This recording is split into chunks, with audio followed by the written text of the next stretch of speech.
Welcome to the Peaceful Wellness Podcast with me, your host, Deb Phelps.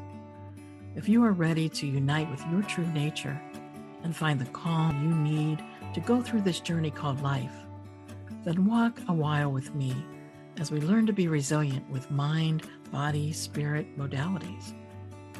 I am a meditation teacher, mindfulness coach, sound healer, yoga specialist, and these and other modalities have helped me to truly find peaceful wellness within. So let's take a mindful approach together now. Welcome back to Peaceful Wellness with Deb. Today's episode is Inner Warmth in Cooling Times. And as we navigate through the cooling embrace of October, our third week beckons us to explore the fires of warmth and resilience that dwell within each of us. Whether you're on your own journey of self-discovery or providing care for a loved one, there is a nurturing warmth in every corner of our lives, waiting to be kindled. Today on the show, I have as my guest, Dawn Heywood, as we talk about building this warmth. Be sure to get this week's workbook to go along with this episode at debphelps.com/podcast. You'll also find bonus material for this week from our guest. There's a beautiful Japanese art form called kintsugi, where broken pottery is repaired using lacquer mixed with gold. The cracks and breaks aren't hidden, they're highlighted, celebrated. Our resilience, our ability to generate warmth even after being broken, makes us akin to these golden repairs. Now here's where my guest today fits in so beautifully. Caregivers, like many of us in different phases of life, often need this inner warmth the most. Yoga is a powerful tool for igniting our internal fires. Each posture, each breath is an opportunity to connect deeper within ourselves, to generate warmth and stability, especially chair yoga, a practice accessible to almost everyone. This offers opportunities to build this warmth without needing the flexibility or stamina traditional yoga might require. So I'd like to introduce you today to Dawn Heywood. And Dawn is a heart-centered chair yoga teacher for overwhelmed female caregivers. So welcome, Dawn. I'm so glad to have you here today. Thank you for having me here. I'm overjoyed to be able to share what I do with your community, your Sangha, and to really encourage and invite anybody who might be concerned that they're not able to practice yoga to really be open to the idea of thinking about and considering if a chair yoga practice might be right for you, especially because for that overwhelmed caregiver who might find it challenging to find even 60 seconds to incorporate self-care into the routine, and who might be feeling guilty for taking that even as little as 60 seconds. And I want to encourage everyone to know that you are supported and that even 60 seconds to allow your brain to rest, even with a deep breath, can be so much of a benefit, not only for you, but for the person in front of you who you're caring for. No, that's so true. That's true. What I just want to do is put a shout out here just for chair yoga, period, because, certainly I've been practicing yoga since 1996, but once, I was diagnosed with fibromyalgia, my mobility wasn't like it used to be, and it still isn't. Sometimes I can, sometimes I have to use the chair, and Dawn and I have worked together with chair yoga too, so I highly recommend Dawn anyway. But how did you find yourself specializing in yoga for caregivers? How did that come about for you? Yes, it was a two-step process. First, I stepped into the power of using the chair for a lot of the reasons, Deb, that you already talked about. I saw on YouTube the offerings out there for yoga. I'm not going to name any particular practitioner because there are a lot of great options for people depending on what your interests are, what your levels are in terms of skill, what your interest is. And some of the more popular online YouTube yoga practitioners are come highly recommended by a lot of people. Yet at the same time, I've seen the adverse impact, and that is what inspired me to create a space, specifically using props, focusing in right now on the chair and how versatile the chair can be for everybody. You do not have to be flexible to do yoga. You do not have to be mobile to do chair yoga. There is so much that you can do with your breath and with movement and mindfulness with your upper body, with your core. And the beauty of working with me is I incorporate intuition into the practices. So I ask the community, whether it's an individual class or a group class, I tap into that energy and create a practice that meets you exactly where you are. And with the caregiver piece of it, they marry so nicely because care and being online in the online space offers a unique opportunity for caregivers who may feel guilty even taking a walk or getting out of the house or leaving your person or fur baby or whatever, leaving your role as a caregiver, to just take a break can be very guilt inducing, where coming into an online space, turn on your computer, you can keep your video on, you can keep your video off.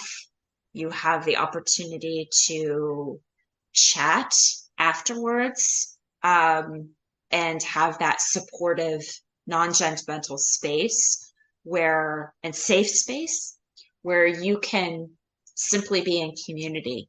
And it really is a space where you can be who you are, and nobody is going to try to fix you or tell you what you can or can't do or should or shouldn't be doing. It's really simply an opportunity and a space to give yourself permission to take that 15, 20, 30 minutes to allow your mind and body to rest. And it can be with breath, it could be with movement, it can simply be like listening to the sound of my voice. What are some of the unique challenges that caregivers are facing, like right now as the season's changing? Yeah, the number one challenge that caregivers face is isolation, Mm. is feeling alone. There is no support. And while there are in some areas support groups, we have such a far way to go, Mm.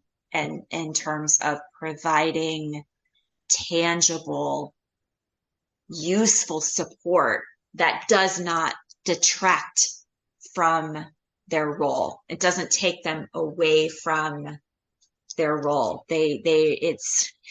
It's great to be able to go away and do one day, 3 day, 2 hour retreat where you are the center of attention. Yet if you don't have the back end support of having a stable alternative to care for, that in that caregiving role, how much are you going to be able to relax? The beauty of the online space is you can come and go as you please. There are, if you can't attend a live class, there are online options. But really, the online space can help break down that feeling of isolation, coming into community with like-minded people, having that safe space Yeah. to connect, to vent, and not only that, to overcome, to know that it is not, you don't have to feel guilty. It's okay to take the time to recharge, because ultimately the challenge is this feeling of I have to give everything. I I can't take time for me because the person I'm caring for is more important than me. So really learning to be okay with the idea and open to the idea that you are worthy of taking even 60 seconds at a time to care for yourself. And the other challenge is, where do you find the time? And that's the beauty of what I do, is it's not just about that one class. There are so many ways that you can take a routine moment in your day and add yoga to it and make it an opportunity for your mind and body to rest.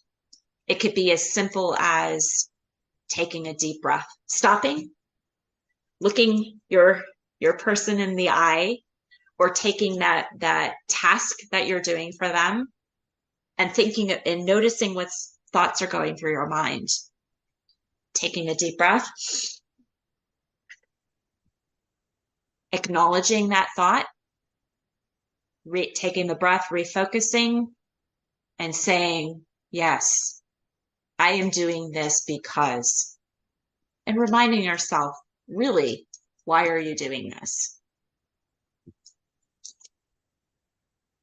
Definitely. And, I liked what you shared there, especially as the seasons change. Well, at least here in the north of the country, right? We're moving, in autumn. I know you're in California, so your seasons are a little bit different than ours here.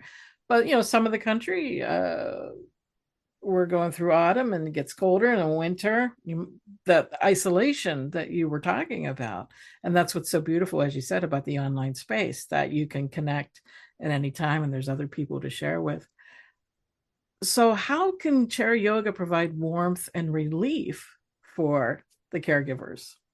And Yeah, as absolutely. you've stated before, caregivers can be fur babies and children, besides maybe elderly parents that you're watching as well too.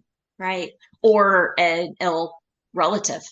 Right, spouse, That's what have you? Yeah. spouse. Yeah, exactly. Or, yeah, exactly. So, and every season you may find that you become a caregiver in a different role, Yeah. as well. So anyway, so the warmth about yoga is there, and chair yoga specifically, is the opportunity to connect with the way the way your breath moves in your body, and your breath, paying attention to your breath, and and observing the way your breath moves in your body, and imagining the sense of warmth as you're breathing, even just naturally, will create this sense of warmth in your body. You by breathing and paying attention to the way your breath is moving,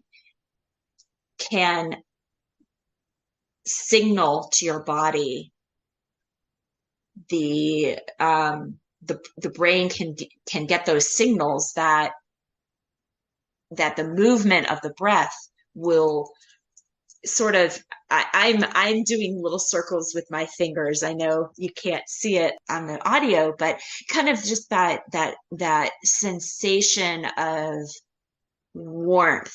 So when you're moving, imagine a cold day, and your fingertips are starting to get cold, your hands are starting to get cold. Often you're naturally rubbing your hands together. And imagine your breath doing the same thing. As your breath is moving up and down through the center line of your body, you're warming up all um, the nerves and all the electronic signals that signal to your mind to create that warmth. So that's as simple as breath. And then with movement, your chair practice can be really structured in a way that the movements themselves, when you're really paying attention to moving your body with your mind, so you're really noticing the way the breath as you're inhaling, as you open your arms, for example, you feel your chest, you may sense your chest expanding. You're bringing in fresh blood and energy. That can all be very warming. Plus, if you're moving around, you're generating heat just by moving. Imagine when you're walking or when you're caregiving and you're moving things around, or you're assisting your person into your human or fur baby into a chair or into bed, or simply taking them to a doctor's appointment. All of that generates heat and warmth. When you have your morning beverage or your meal, taking time to really focus on and observe the temperature of the cup you're holding, or the food you're consuming, and imagining your liquid or your food creating warmth and nourishment for your mind, body, and soul. Eating mindfully is just as much yoga as the movement practice itself. So I want to put that out there, that yoga is not what you think of. It's not Lululemon. It's not, you don't have to be flexible. Yoga is for anybody who thinks that yoga is about Lululemon, or that they have to be flexible or look a certain way. Your chair yoga is right for you, So or true. can be right for you. So, what are some easy techniques then that our listeners today, caregivers or not, can incorporate then into their Yeah, daily routines? You mentioned some of those already, what those could be. Maybe you can share a little bit more about that. sure. So one quick tip I'd love to share with everybody is setting a timer at the top of every hour. And when that timer goes off, if you're able, or shortly thereafter, it's a reminder to stop, just sit comfortably. You can just stare into space, look down, or close your eyes. Inhale deeply through your nose, feeling your entire torso expand. Open your mouth and slowly exhale, noticing any weight that's on your shoulders start to melt away as you sink your shoulders down. Again, inhale through your nose. Torso expands, and slowly exhale. Feel your hips sink into the surface beneath you. Just pause for 5-10 seconds, listening to the rise and fall of your breath.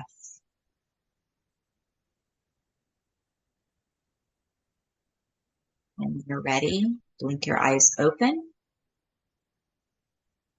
And you may feel refreshed and ready to face the next task with ease and energy and I know grace. it worked for me just now.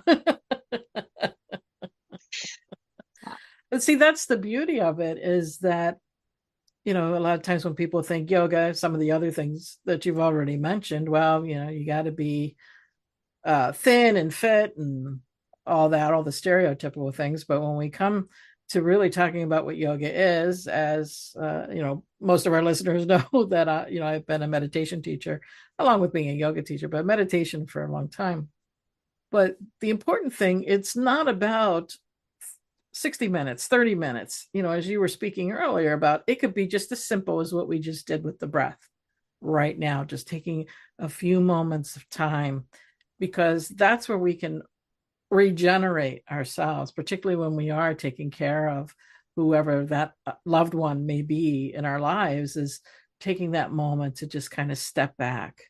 And we're also that one that needs caretaken as well too, and we have to remember that as we go too. How has yoga helped in nurturing resilience in the face of challenges in your own experience? Yeah, so a couple of different highlight points in my life where yoga has really taken me from the brink of a total mental breakdown to being able to face the challenge and move through the challenge. I'll start from the beginning. Initially, I started doing yoga while I was pregnant, 19 years ago.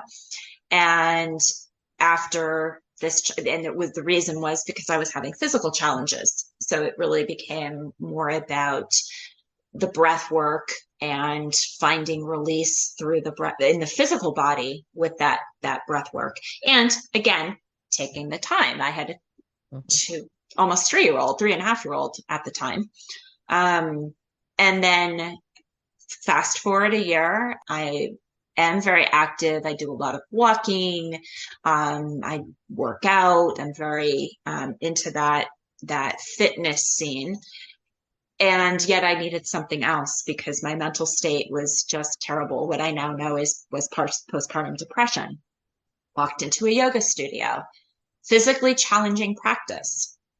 Yet when I walked out, it was night and day in terms of my mind. I went from frazzled and crazy in the mind to very calm and focused. Never looked back. And then fast forward to 2022, and there's been other moments in between. Certainly the moment when I decided I no longer wanted to run the rat race, in terms of doing everything and accomplishing nothing and being totally wiped out. And that was probably about 12 years ago or so. That was another turning point that yoga supported me. But most significantly in 2022, I was faced with a professional challenge. I work outside of the yoga space as a full-time in a full-time job, and pretty much my entire team of colleagues moved on. Retirement, other jobs, other opportunities. It left 3 of us. We were a team of 12, and within 12 months, we were down to 3 people. And we had seen this coming, so we brought a few people in before everybody left at the end of December 2021. So we had a few people that were on the team. Most of them were brand new, had very little experience in this type of work, and certainly in terms of providing the assistance that we provide. It's a very technical field. So it fell on me to do mentoring, training plans, really working to teach this group of people what this job was all about and get them up the technical knowledge that they needed to be able to basically jump in and help right away because we had nobody else doing the work.